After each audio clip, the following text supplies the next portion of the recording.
Almost all of us have played the game Monopoly or at least have heard about it.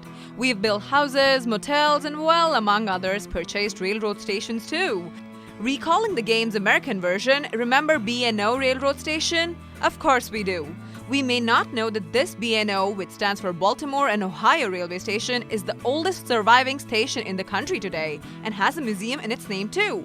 But thanks to Monopoly, at least the name of the station has become immortal, or is it?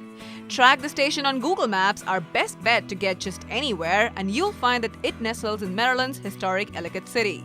Explore more, and you'll find that the city is home to not just this, but more museums like the Firehouse Museum that contains firefighters' memorabilia, uniforms, and a real hand-drawn two-wheel hose cart.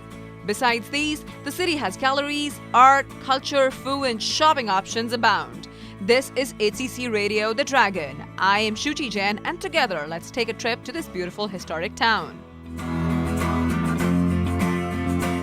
Where museums and history may be extraneous to many of us, shopping may be an extra joy to some. So among the massive Walmarts, Home Depots, and Targets of the city, there perches a not-so-little historic Ellicott city, teeming with little boutique shops of antiques and quaint artifacts.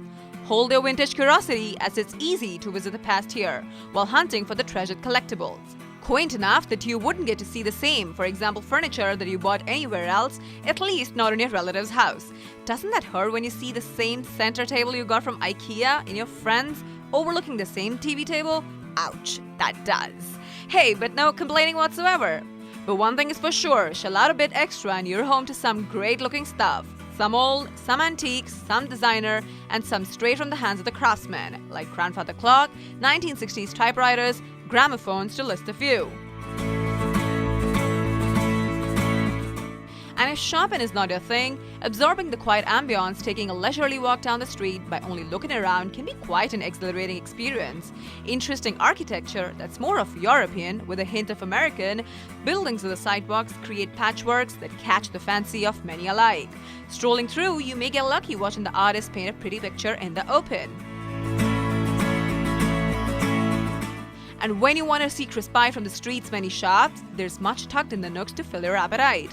Sip coffee with the pastry at the very European-style sidewalk cafe, the Little French Market, enjoying a great outside view. Or walk up to the local coffee shop, Bean Hollow, for some great coffee, like my favorite Frozen Explosion and equally other great savories. Take home homemade chocolates from Sweet Cascades, where, well, everything is chocolate. If you've had enough of chocolate-covered strawberries, then try the chocolate-covered bananas. Grab a beer at Johnny's Bistro on Main or enjoy a Mediterranean fare at Pure Wine Cafe with a bottle of wine. Fine, the street may sleep early around 6 in the evening with only the restaurants open till late, but their fun nights like the Midnight Madness Night, Girls' Night Out, among others, keep the street buzzing and perked up.